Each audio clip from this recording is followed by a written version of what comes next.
Hi, I'm Diane McGarry with Dragut Arts. With me today are co-host Tom McGarry, author Linda McCullough Moore, and ASL interpreter Connie. Linda is the author of 2 story collections, a novel, an essay collection, and hundreds of shorter publicized works. She is the winner of the Pushcart Prize, as well as winner and finalist of numerous national awards. Her first story collection was endorsed by Alice Monroe, and equally as joyous. She frequently hears from readers who write to say her work makes a difference in their lives.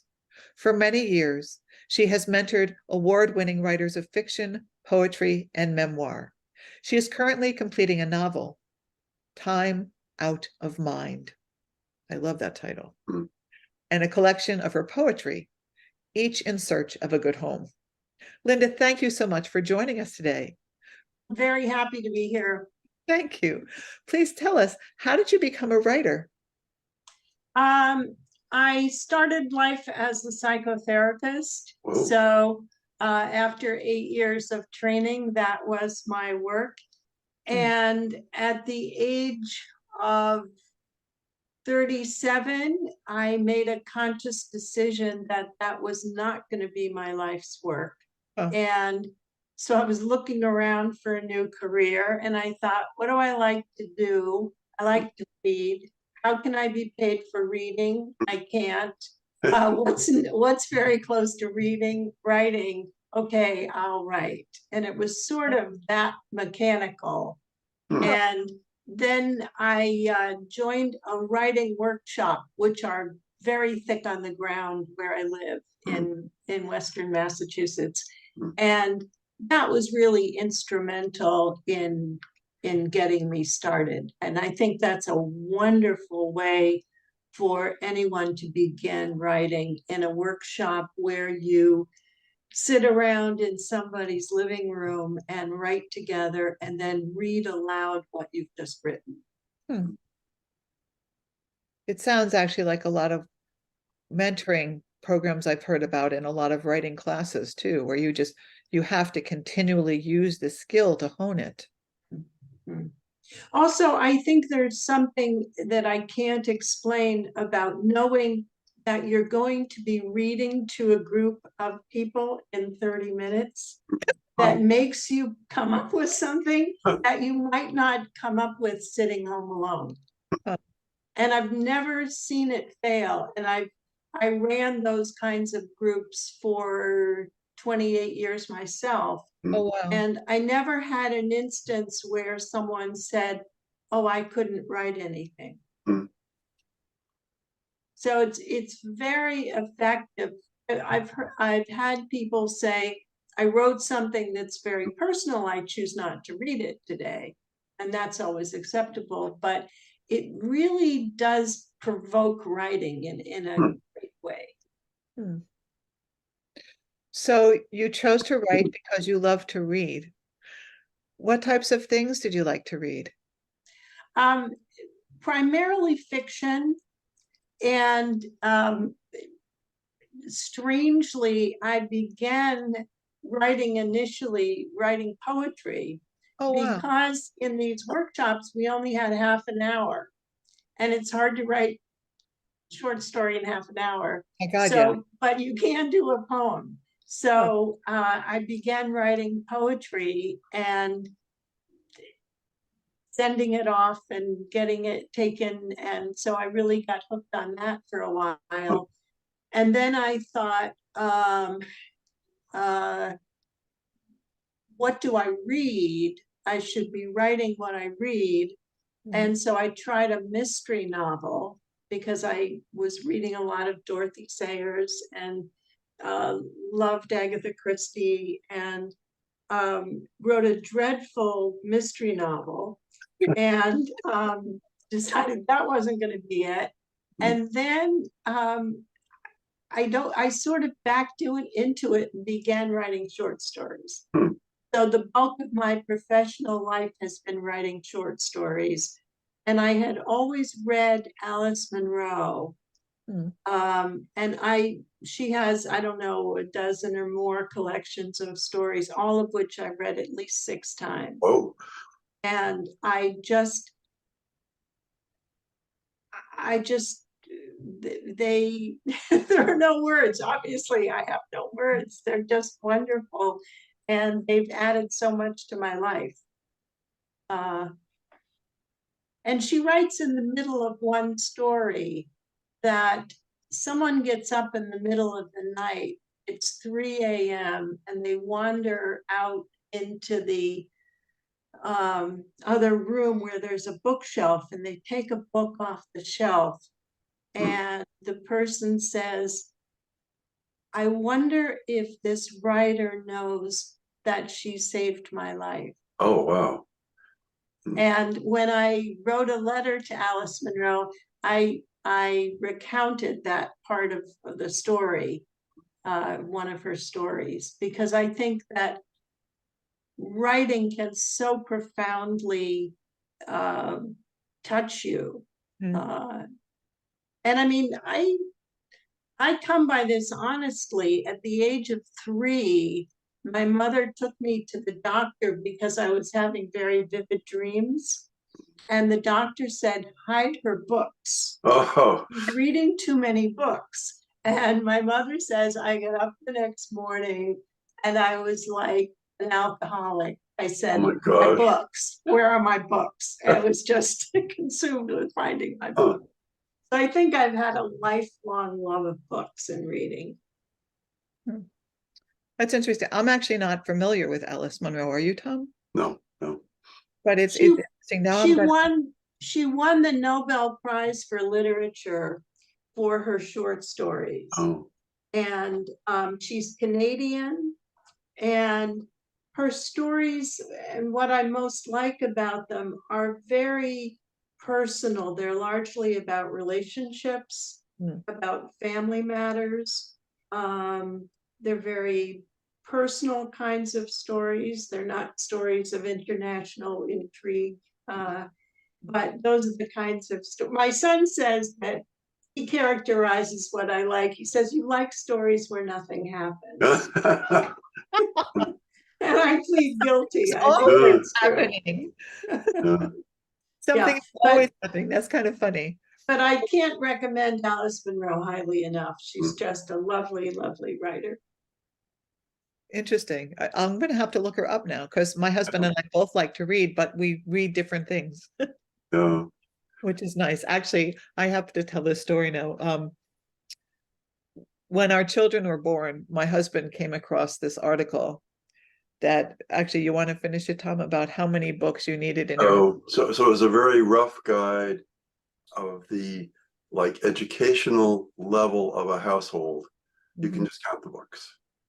And we're both big readers.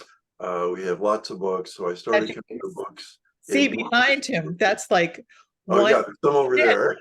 There's 1/10. I got up to 1,000 in one bookcase, and I said, okay, we got enough.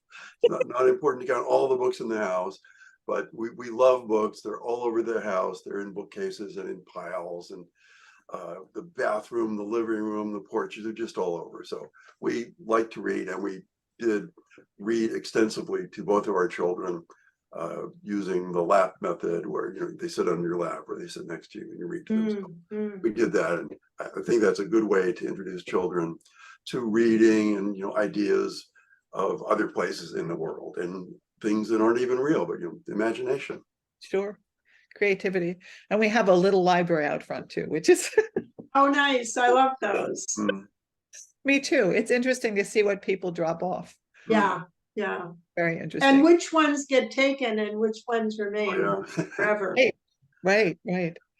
Yeah, I've had some people leave religious books that just don't go anywhere. It's very interesting. And other books fly out. But so do you have a particular theme that you like to talk about in your poems or your stories? Well, I sometimes say that I write one story over and over again. And I've noticed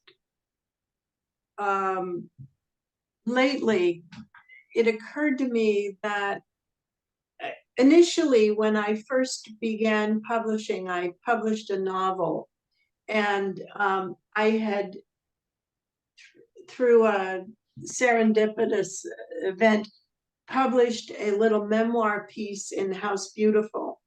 And someone in Indianapolis cut the story out of the magazine, sent it to an editor in New York City and said, I think you'll like this writer. She contacted me and said, do you have any novels? I said, do I have any novels? So I sent her a novel, which they then published. That was a division of Strauss.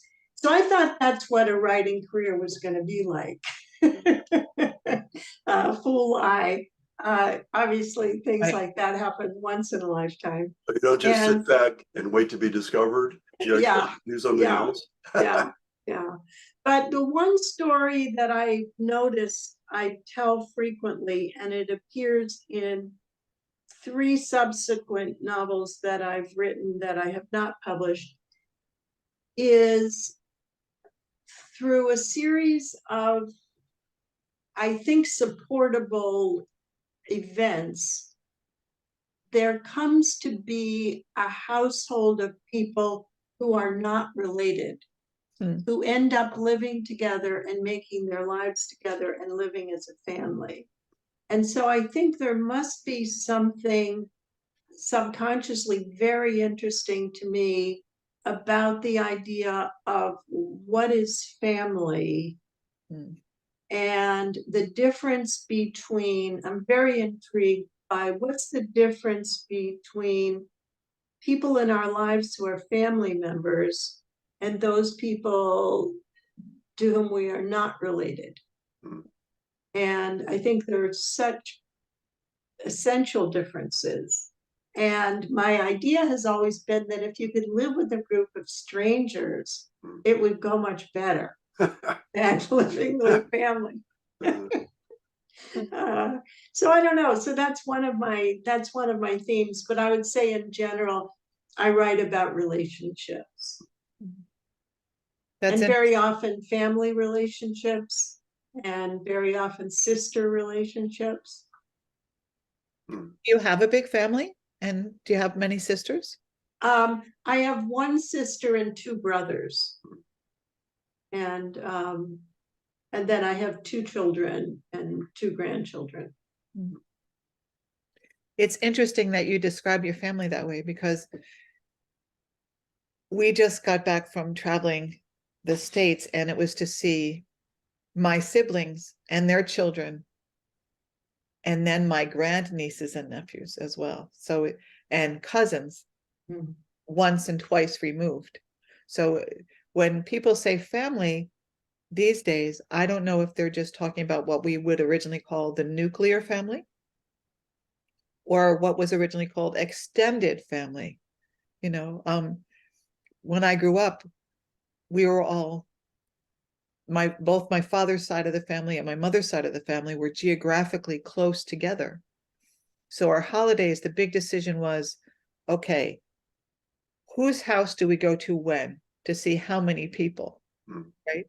And for the holidays, there would just be an abundance of gifts, because there'd be 50 to 70 people showing up, and no one could go home either hungry or empty-handed. Oh yeah. You know. I saw a podcast yesterday with David Brooks speaking about his conversion to Christianity. And he was talking about family, and he recommended the movie called Avalon, which I had never seen. So I started it last night.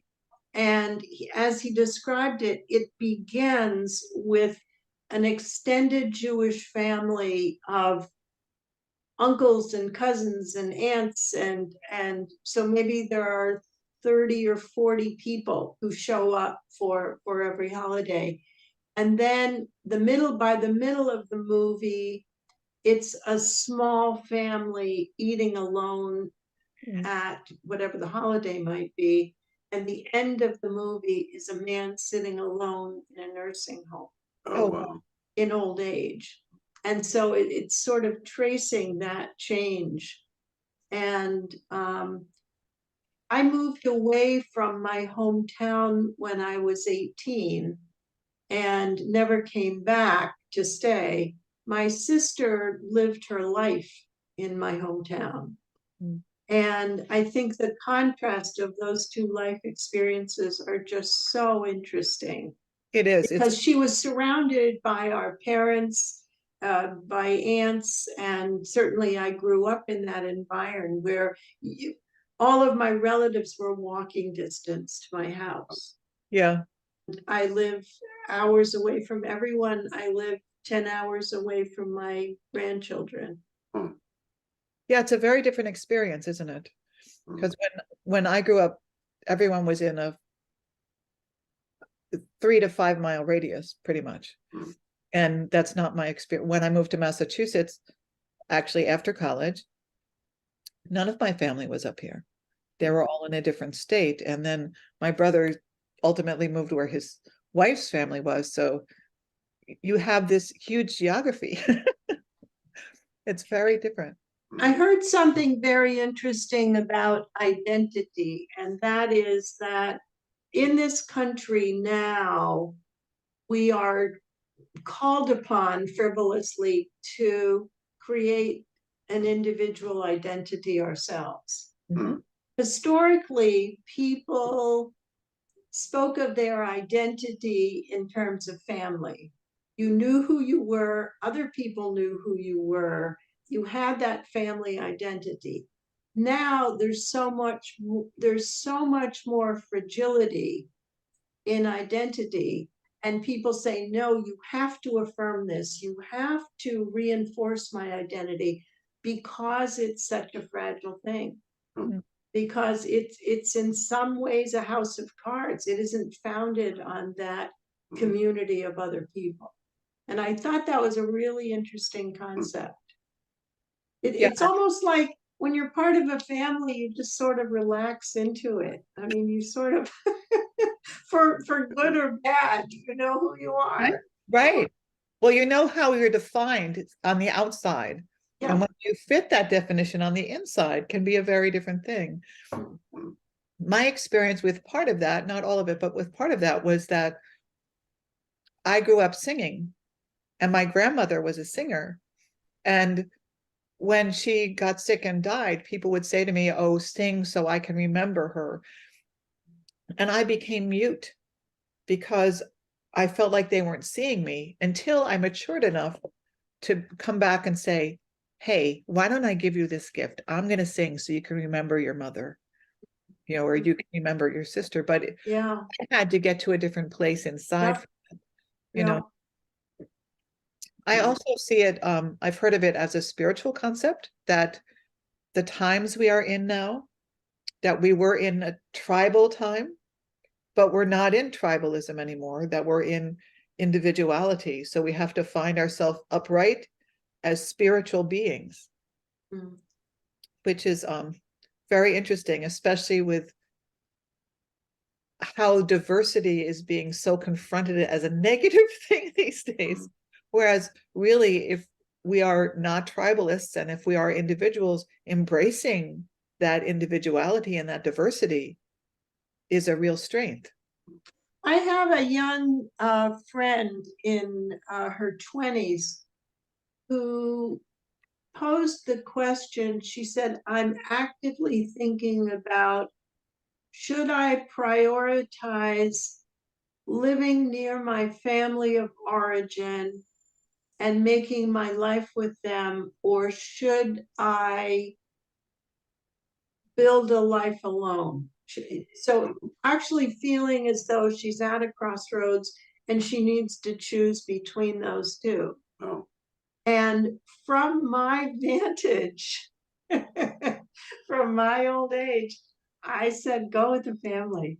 You know, I mean, so much value is placed on independence and being your own person, and it's lonely out there. Sure, I know, I understand completely, Linda. Because you can, it's like you need to build the strength within yourself to be your individual in this group. I'm sorry. I hear your heartbreak. Could you share with us some of your work? Would you happen to have an item where you could share at this moment, or is that not okay? I didn't know anything about that, so I can see if something comes to hand very quickly. Sure. Let me just see here.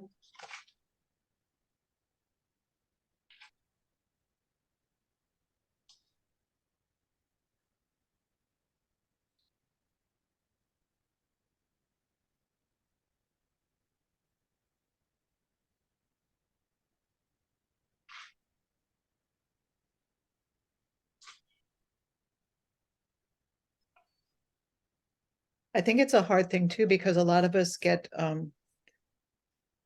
sent away for college, right? We, at least in my generation, we went away at college, and then we formed these deep relationships with people who weren't from the same geographic area. So then the choice is, especially if one of them becomes a spouse or a significant other, do you go to the area where is their home, or do you follow a job somewhere, or do you go back to your home, and bring the other person in? How do you bridge that? And there's a lot of bridging going on. And then there are the people who are only children who don't have, like you, yes, that don't have the same issue of where your siblings wind up.